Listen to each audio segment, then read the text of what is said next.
Anda sedang mendengarkan suara profetis dari para nabi, hambanya John Patrice Vanggidai, Penatua Jemaat Victor Life Community Kupang. Dengarkanlah dan lakukanlah perintah Tuhan melalui para nabi, maka engkau akan berhasil. Selamat mendengarkan. Bapa, kami serahkan momen ini ke dalam tangan-Mu. Roh Kudus memakai diskusi kami dari awal sampai akhir. Tadi sudah dengar pengumuman dan perencanaan ke depan. Sekarang saya mau bagikan Tuhan Yesus the essence, hal-hal inti esensi yang akan kami hadirkan di tengah-tengah persekutuan kami sebagai gereja Tuhan di tempat ini. Mari Roh Kudus urapi anak-Mu, menyampaikan dengan perkataan, ilustrasi, hikmat yang benar dan tepat tanpa interupsi, tapi semuanya datang dari pengurapan Roh Kudus. Turun ke atas kami semua. Setiap orang pemimpin katakan, saya menerima pesan dari Allah. Katakan, dalam nama Yesus, kasih tahu, amin. Baik, saudara yang kasih, saya akan bahas tentang menciptakan dan memelihara momentum. Create and maintain momentum. Coba kasih tahu bahasa Inggrisnya di samping kiri atau kanan. Bagaimana kita bisa menciptakan sekaligus juga memelihara momentum. Nanti saya akan buktikan bahwa memang harus di-create dan harus di-maintain. Ciptakan, dibuat, diadakan, dan dipelihara supaya itu berkelanjutan. Nah, saudara pengkasih, ada 8 ciri pertumbuhan gereja. Untuk menciptakan ini, saudara mesti tahu bahwa kita mulai dulu dengan memahami pertumbuhan gereja itu seperti apa. Bisa keluarkan? Oke. Saudara lihat 8 ciri pertumbuhan gereja. Saudara, yang pertama adalah kepemimpinan yang melakukan pemberdayaan. Artinya semua orang, mulai dari para penatua sampai kepada siapapun dalam jemaat ini, the capability to lead atau eldership or leadership capacity have to be developed by any means. Jadi dengan cara apapun, siapapun dalam jemaat ini, mulai dari penatua sampai semua yang lain, harus dikembangkan kapasitas memimpin.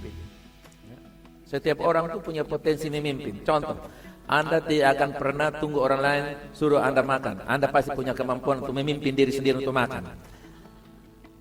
Betul toh, saudara?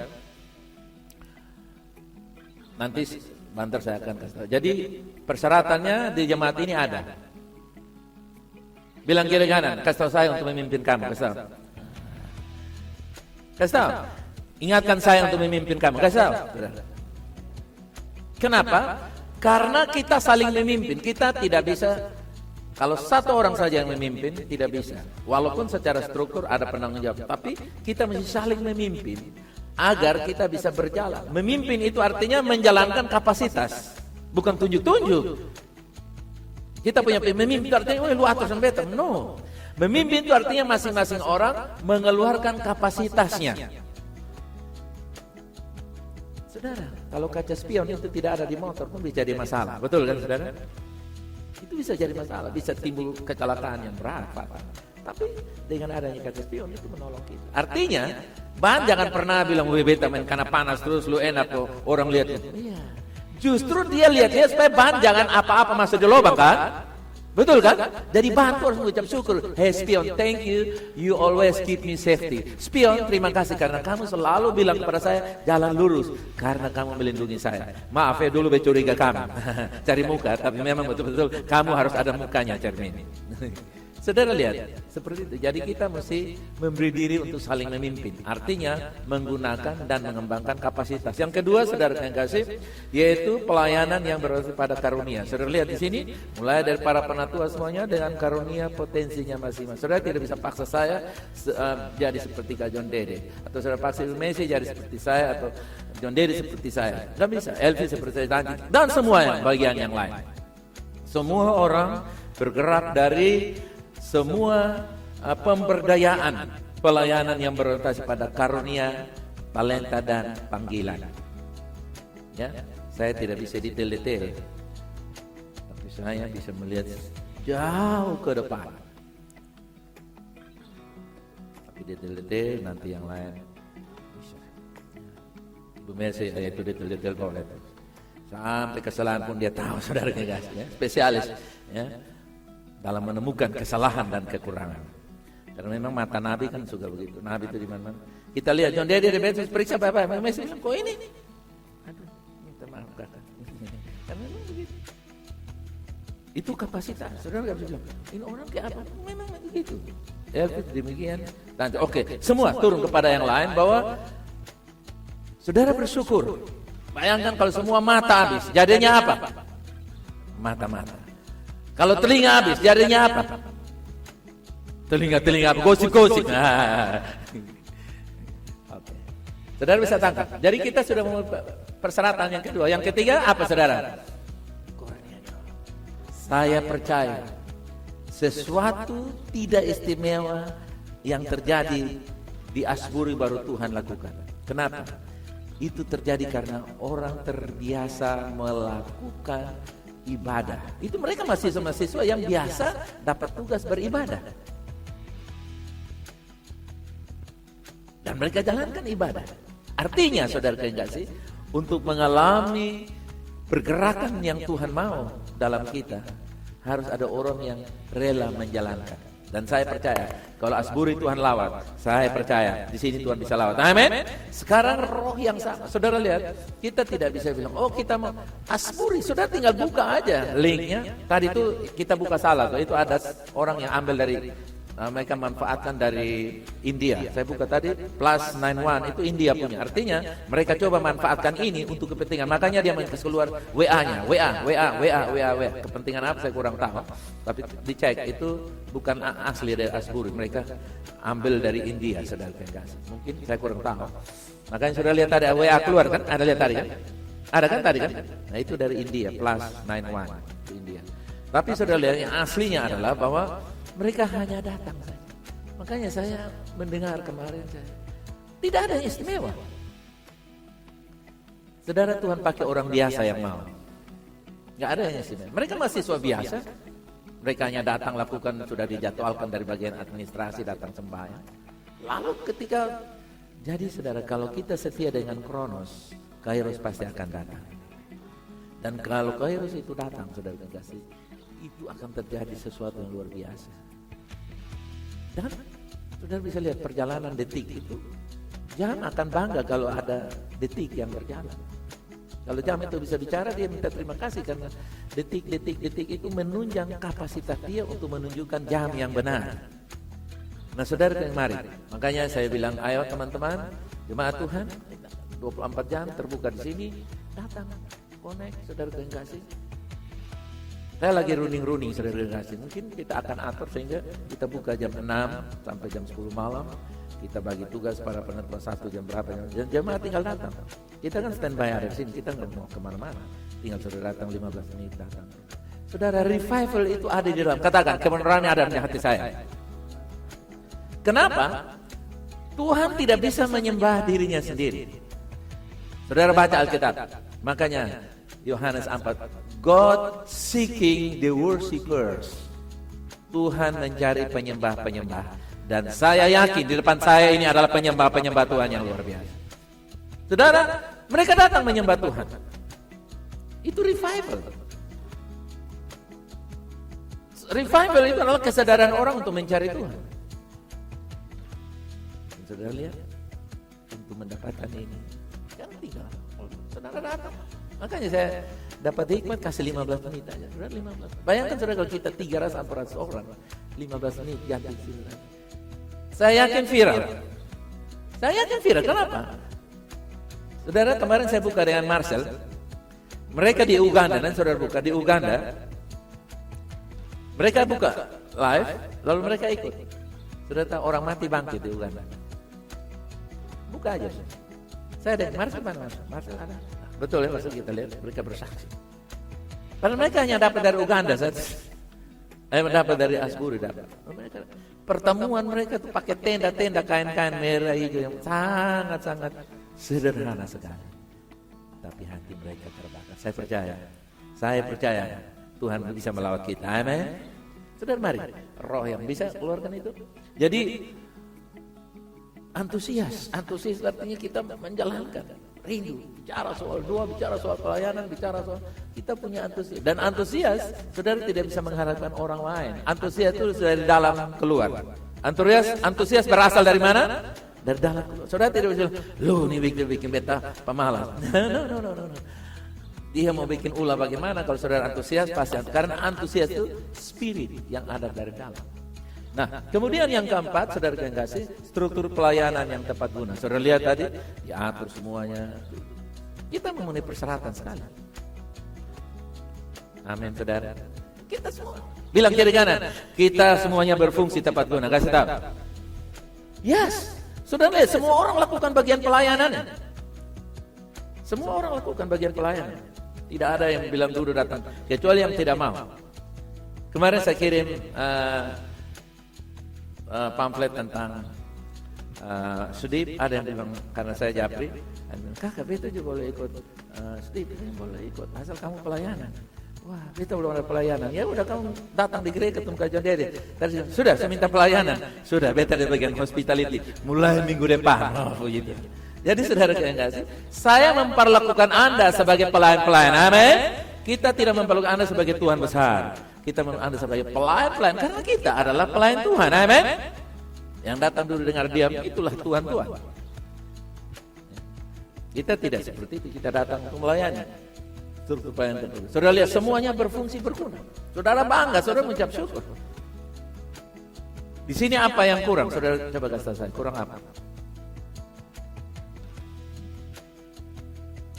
Bahasa Inggris lancar. Mau strategi pembangunan. Saudara belum lihat semua, saya sudah lihat. Arsitek saya rubah semua gambar-gambar. Saya lihat. Lu penggambar, rubah saya. Semua saya sudah. Tidak ada yang bilang sukar dan sulit. Waktu kasih berdiri basic pertama, goyang. Ya kok memang satu lidi lu patah hancur. Tapi kalau 100 sapu lidi lu penjara yang patah. Saudara lihat. Nggak mungkin. Tuhan kasih hikmat. Saudara lihat. Saudara bersyukur kita semua ini berfungsi dengan luar biasa. Amin. Amin. Berdoa supaya saya sehat-sehat dan teman-teman Jeffrey dan kawan-kawan sehat. Kita semua. Itu anugerah Tuhan, saudara. 1 bulan langsung kita bisa akan. Mata, plak, jaya. Bayar orang berapa banyak juta bayar orang. Jadi semua, kita ini semua. Mau bikin apa, saudara? Semua disuruh, saudara kasih. Lalu yang berikut lagi, saudara kasih. Ibadah yang memegang. Wih, kita punya fasilitasnya luar biasa. Saudara-saudara bisa browser cari gereja yang berfasilitas seperti kita di NTT ini tidak banyak. Kita punya fasilitas saking ruwet sampai buka tuh kalau salah-salah dia macet, saudara ingat. Bayang kita lagi omong-omong ayatnya muncul lewat muka. Itu barang-barang dicari tempat lain benar begitu. Itu canggih-canggih semua tuh, saudara. Semua peralatan kita itu canggih. Tadi ini macet karena digital. Dia punya angka lari, maka dia tidak mau keluar suara. Semua, saudara, apalagi saudara lihat? Inspirasi. Tetapi, coba katakan, tetapi inspirasi tidak didapat dari fasilitas. Inspirasi itu ada istilah bahasa Inggris, man behind the gun. Terjemahannya apa? Man behind the gun. Orang di balik pisau masak. Nah, orang di balik senjata. Siapa yang pegang senjata? Kalau yang pegang senjata yang baru belajar tembak ya pasti salah-salah, tidak inspiratif. Tetapi kalau yang jago tembak, saudara nonton film cowboy zaman dulu dia putar-putar seperti itu. Kenapa? Karena skill. Jadi fasilitas itu boleh tidak lengkap atau boleh lengkap, tapi Anda dan saya yang menentukan inspirasinya. Amin. Karena inspirasi itu bagaimana kita menggunakan fasilitas, situasi dan keadaan. Inspirasi adalah menggunakan apa? Fasilitas, situasi dan keadaan. Kalau kita tidak pandai memainkan fasilitas dan contoh, saudara, multimedia kita itu fungsinya terlalu banyak. Tapi kita membutuhkan orang-orang yang berani belajar dan memikirkan. Makanya saudara lihat, YouTuber itu mereka punya editor sendiri. Saudara lihat, itu mereka punya editor dan mereka punya fasilitas. Kenapa? Karena mereka harus memberikan tayangan yang inspirasi supaya dapat share and like dan subscribe banyak. Kalau tidak, walaupun kita canggih. Nah, karena itu saudara kekasih, sekali lagi inspirasi itu dimulai. Nah, sebentar saya akan bahas khusus itu. Inspirasi itu dimulai. Katakan, inspirasi dimulai dari saya, bukan fasilitas. Katakan. Kasih tahu di kanan atau kiri, inspirasi mulai dari kamu, bukan saya. Nah. Oke. Itu dia. Ya. Kemudian yang berikut saudara kekasih, kelompok kecil yang menjawab kebutuhan secara menyeluruh, kelompok pemuridan. Nah, ini nanti saya lagi berpikir nanti dalam perjalanan saya mau ajar juga. Jadi sebenarnya saudara kekasih, nanti kalau kita baca itu ada transisi dari murid ke anak. Dari mana ke mana? Dari murid ke anak. Paulus tidak pernah menyebut Timotius itu murid. Baca mana enggak ada. Dear my son, not dear my disciple. Itu artinya apa? Kalau pembinaan yang benar, pemuridan yang benar, dia dari transisi dari murid menjadi anak. Kalau sudah anak, itu nggak bisa murtad lagi, saudara kekasih. Kalau murid bisa miring-miring, saudara kekasih. Murid yang tidak setia. Tapi kalau sudah anak, that's nothing can separate. Nggak ada yang bisa memisahkan. Kan sudah anak. Betul ya saudara? Sekarang Patrick mau main jadi sapu anak. Saya tanya Pak Belanja. Biar ada orang bilang Patrick malah supaya jadi lupa. Nggak bisa. Walaupun Dance terburuk sekalipun, nggak bisa ganti. Itu sampai taraf anak. Nah kalau jemaat sudah sampai taraf anak, keburukan kita tidak dilihat lagi. Mata kita buta terhadap kelemahan dan kekurangan. Kenapa? I am your child, I am your son, you are my daddy. Nah ini proses-proses nanti saya akan bikin pembelajaran untuk kita lihat masa depan. Roh Kudus yang akan kasih tahu bagaimana saat-saat mereka mulai berubah dari proses transisi dari murid, memuridkan dan akhirnya mereka menjadikan anak. Sehingga kita melahirkan anak-anak yang benar-benar dapat dipercayai. Anak tidak mungkin bunuh orang tuanya, ya. Bisa keluarkan lagi Pak. Penginjilannya berarti pada kebutuhan. Saudara lihat 4 legasi itu menjawab kebutuhan. Tadi saya ada sedikit koreksi, nanti Pak John bisa kasih masuk. Multimedia, entertainment sudah masuk di mana? Sport. Jadi 7 gunung itu dilihat baik-baik, dikasih masuk. Jadi kita coba bikin dari 7 ini diperas menjadi 4 dengan bahasa yang sangat mudah dimengerti. Kupang wise, Kupang healthy, Kupang prosper, Kupang go. Kupang go itu bukan transportasi gratis, memang ada di situ tapi bukan itu. Jadi Kupang go adalah tindakan profetik, mengangkut orang bukan dari VLA ke Bakonase, tapi membawa orang dari neraka masuk surga. Itu Kupang go maksudnya. Transportasinya spiritual transportation. Walaupun ada sisi-sisi free transportation. Jadi saudara lihat di situ penginjilan bahasa kebutuhan kita semua kita menjawab. Kita bikin pelayanan-pelayanan yang menjawab kebutuhan. Lalu yang terakhir saudara ini dia apa? Hubungan yang penuh dengan kasih.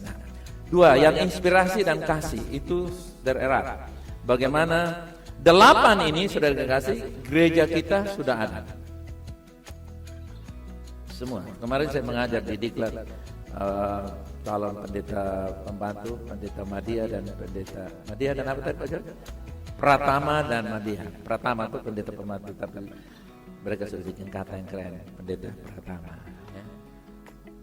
Pendeta Madya.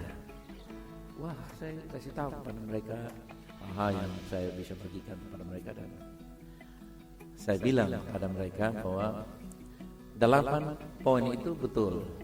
Tetapi kita harus punya satu yang saya mau bisa keluarkan saya yang namanya momentum. Namanya apa saudara kekasih? Momentum. Nah, momentum ini saudara kekasih tidak ada di sekolah teologi manapun karena tidak ada kurikulum.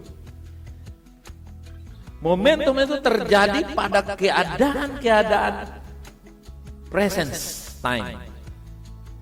Dia tidak terjadi pada zaman dulu. Dulu itu namanya monumen. Sekarang namanya apa? Momentum. Jadi saudara perhatikan di sana, VLC memenuhi 8 persyaratan gereja yang bertumbuh, di antaranya momentum. Nah, momentum, saudara yang kasih, momentum itu apa, saudara yang kasih? Di situ yang pertama, saat yang tepat. Momentum adalah apa, saudara? Saat, the right moment. Ya, momentum itu adalah saat yang tepat. Yang kedua, momentum adalah apa? Opportunity, chance or opportunity, kesempatan. Lalu momentum yang ketiga, besaran yang berkaitan dengan benda yang besarnya sama dengan hasil kali yang disebut darab, atau massa benda yang bergerak itu dan kecepatan geraknya. Ini fisika, Pak Martin mengerti ya. Saya tidak bahas itu. Tapi dari ilmu fisika kan bisa membuat daya lenting. Dari momentum ini menghasilkan sebuah ledakan yang bisa mencapai 10 km. Itu terjadi karena ada momentum, ada momen-momen, ada kesempatan-kesempatan. Nah, lalu yang berikut, yang keempat adalah kualitas gerak. Kalau geraknya lemah, maka daya jangkaunya apa? Lemah. Momentumnya tak terasa. Makanya tidak viral. Kenapa viral? Asbury viral karena daya jangkaunya seluruh dunia. Ditunjang dengan apa? Teknologi informasi yang saudara lihat. Orang sembahyang di Asbury, Kentucky sana, kita bisa join di sini, waktunya sama persis. Cuma mereka di sana malam, kita siang. Tapi sama. Nah, jadi kita melihat bahwa setiap pertumbuhan ada momentumnya.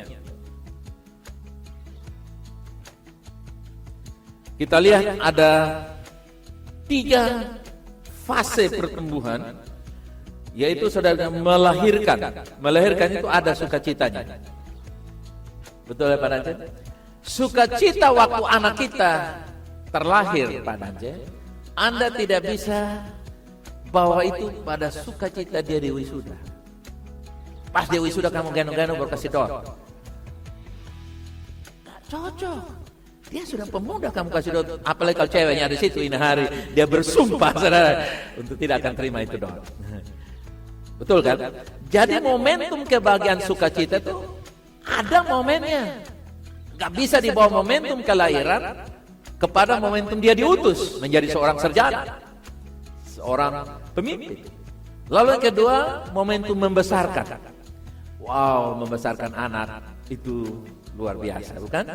Saat-saat momen-momen di mana saudara kasih anak-anak kita lucu, nari-nari. Tapi sekarang kalau suruh patut menari-menari, deh, bisa lah Bapak. Itu dulu saudara. Masih kecil, toh? Ada sukacita di mana mereka baru mulai bertumbuh, mereka lagi lucu-lucunya, ya kan? Di mana kita sampai saudara kasih dia, kita bisa kasih dia disiplin, tanggung jawab, dan akhirnya dia masuk pada fase yang berikut. Yang ketiga apa saudara? Diutus. Dia menikah lagi. Artinya dia membangun keluarga baru. Sama juga. Jiwa-jiwa baru itu seperti kelahiran anak. Wih senang, jiwa baru senang. Jiwa baru senang. Tetapi kita tidak senang saja saudara kasih. Kita mesti membesarkan mereka. Senang terus, wih lihat, jiwa baru datang, jiwa baru datang, jiwa baru datang. Senang. Padahal dia sudah 1 bulan, dia sudah 2 bulan. Dia 1 tahun. Kita harusnya membawa dia kepada fase dibesarkan. Tapi kita masih terus mau dia kanak-kanak. Akibatnya momentumnya tidak ada. Nah, demikian anak-anak rohani kita seperti itu. Yang ditulis dalam Mazmur 92 ayat yang ke-12, atau dalam terjemahan tertentu ayat 13. Baca bersama saya 2, 3. Orang benar akan bertunas seperti pohon korma, akan tumbuh subur seperti pohon aras Libanon. Orang benar. Bilang di kiri kanan, saya adalah orang benar. Nah, orang benar itu dia seperti apa tadi dikatakan? Pohon korma. Korma itu ada musim dia berbuah. Nah, seringkali saudara kasih, musim membesarkan, memuridkan, kita paksa untuk musim melahirkan. Akibatnya kita bilang, oh ini gereja semua mati semua, tidak lagi menangkan jiwa. Bukan tidak menangkan jiwa kakak.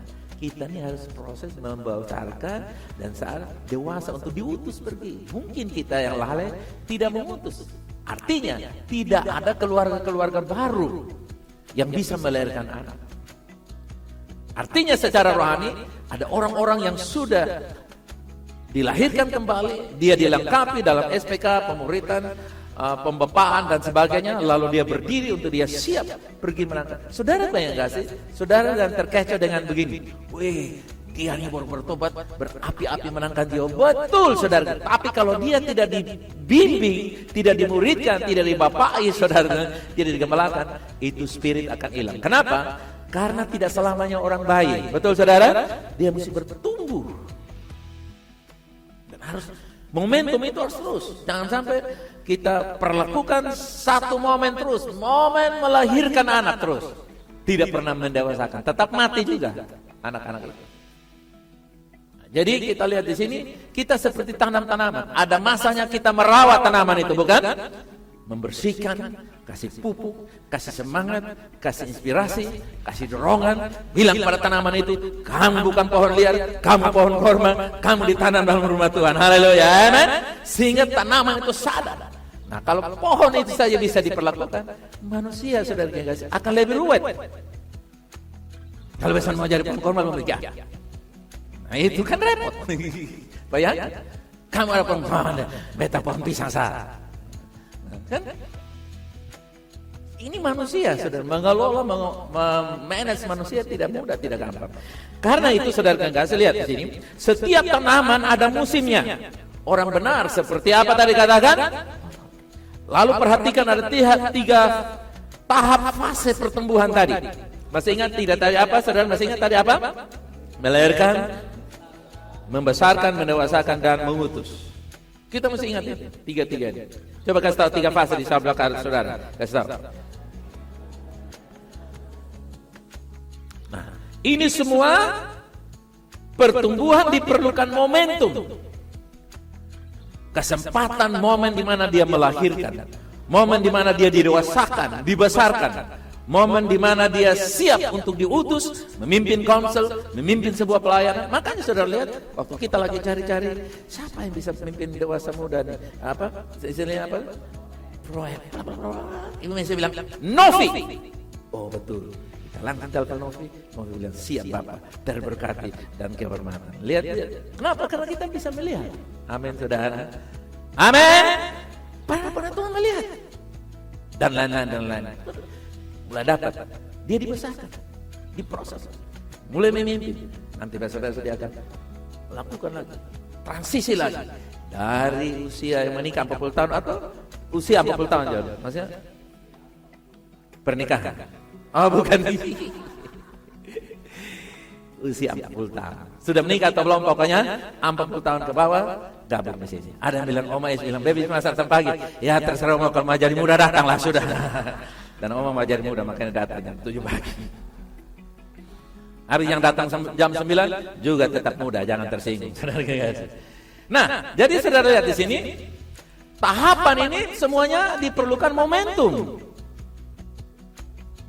Mereka seumur 50, 60 baru potong suruh pimpin yang bawah lagi. Aduh. Kakak. Oke. Jadi tidak setiap saat orang mesti melahirkan. Tapi ada saatnya melahirkan, ada saatnya membesarkan, ada saatnya. Jadi berarti perhatikan di sini, kita harus peka melihat proses momentum-momentum ini. Bagaimana kita setiap orang berperan dalam setiap fase tahapan pertumbuhan. Setiap orang berperan. Mungkin pada saat yang sama ada bagian kelahiran jiwa-jiwa baru. Jiwa baru datang, kita menangkan mereka dengan menginjil atau mereka datang lewat undangan, mereka datang. Tapi pada waktu yang sama kita mesti jalan juga roda pembinaan. SPK dijalankan. Haleluya. Amen. Dan lain-lain sebagainya. Kita bikin, lalu kita tanggung jawab lagi. Kita bikin perjalanan mereka, mungkin dalam 1 tahun dari jiwa baru bisa menjadi staf di SPK. Itu luar biasa. Haleluya, amin. Saudara jangan pernah lupa, semuanya itu kita sudah punya ilmu. Betul ya saudara? Kita sudah punya cara kita lengkap semua itu. Saya ingat dulu 2008 itu kita bayar sampai hampir 60 juta untuk diuji 8 ciri gereja yang bertumbuh tadi itu oleh pekerja pemimpin-pemimpin yang memang sudah di-training oleh Christian Schwartz yang meneliti tentang ciri-ciri 8 ciri gereja yang bertumbuh. Itu kita langsung dapat materi. Kita langsung isi form, diuji semua pertanyaan dan libat. Tetapi saudara yang kasih, kalau kita tidak ada pada momentum itu, semuanya itu jadi barang mati. Itu jadi teori belaka. Bahkan itu akan menjadi bumerang untuk membuat kita berkecil hati. Lu tahu banyak, tapi tidak bikin apa-apa. Lu punya kuasa ilmu-ilmu pertumbuhan gereja, tapi kamu sendiri tidak bertumbuh. Tetapi saudara yang kasih, percayalah, Tuhan selalu ada di tengah-tengah kita untuk memberikan kepada kita momentum. Jadi momentum itu perlu dibuat. Tuhan suruh kita melahirkan anak-anak rohani. Amin saudara. Momentum harus dibuat. Di-create. Saudara memang bikin sengaja untuk pergi cari jiwa baru. Tidak bilang, saya tiba-tiba datang menangkan jiwa. Enggak. Kalau saudara setia dengan berjalan untuk menangkan jiwa baru, nanti Roh Kudus akan memimpin yang saya sebut divine steps, yaitu langkah-langkah ilahi. Tahu langkah-langkah ilahi? Artinya, waktu saudara jalan tiba-tiba Roh Kudus menggerakkan saudara stop, mampir datang ke situ. Waktu saudara datang, orang itu hampir-hampir menyelesaikan hidupnya. Ketika anak muda itu dia ketok pintu, semua orang marah. Tapi mereka percaya, lewat penginjilan door to door, orang akan diselamatkan. Dan ketika saudaranya kasih mereka datang di satu rumah gedor, anak muda itu dia mau loncat karena talinya sudah ada di sini. Begitu dia mau loncat, dengar ketuk pintu, dia lepas talinya, dia datang. Dan waktu dia buka pintu, mereka injili dan dia bilang, kalian datang tepat pada waktunya. Tali itu akan melenyapkan saya. Tapi dengan injil yang kamu beritakan, saya dibebaskan. Momentum itu diciptakan. Saudara tidak bisa bilang, tetapi karena kita sudah setia melakukan yang rutin, Roh Kudus akan melangkah. Amin.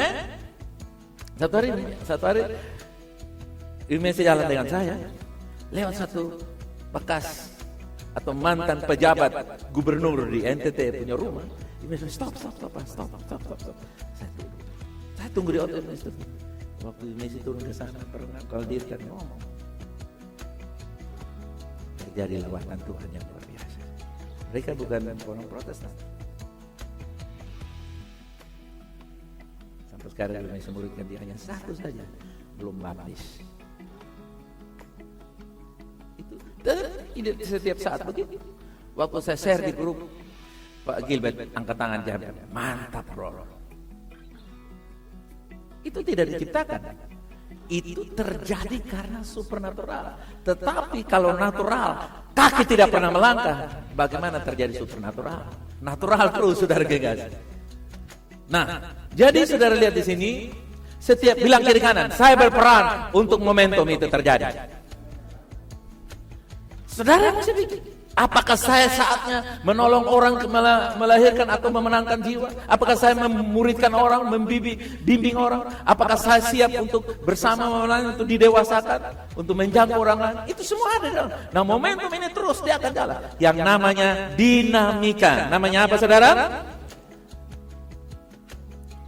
Momentum itu harus ada di dalam setiap proses pertumbuhan yang disebut dinamika. Dinamika itu apa? Dinamika diartikan sebagai gerak atau kekuatan yang dimiliki oleh sekumpulan orang yang dilakukan secara terus-menerus sehingga mengakibatkan terjadinya perubahan tata hidup masyarakat yang bersangkutan. Oke. Nanti saya posting ini untuk saudara bisa dapat nanti di WhatsApp. Dan yang tadi program kita tuh satu tahun tuh dibikin Word, kita post supaya jemaat bisa lihat-lihat. Itu dinamika. Harus ada yang menggerakkan sekumpulan orang. Jadi saudara yang kasih, momentum itu tidak terjadi sendirian-sendirian. penggabungan inspirasi, penggabungan semangat, dorongan hati setiap orang yang ingin maju, berkumpul menjadi dinamika yang melahirkan momentum. Dinamika melahirkan seorang anak yang bernamanya apa? Momentum. Jadi ayah momentum namanya siapa? Dinamika. Nah, ayah dari momentum namanya apa? Dinamika.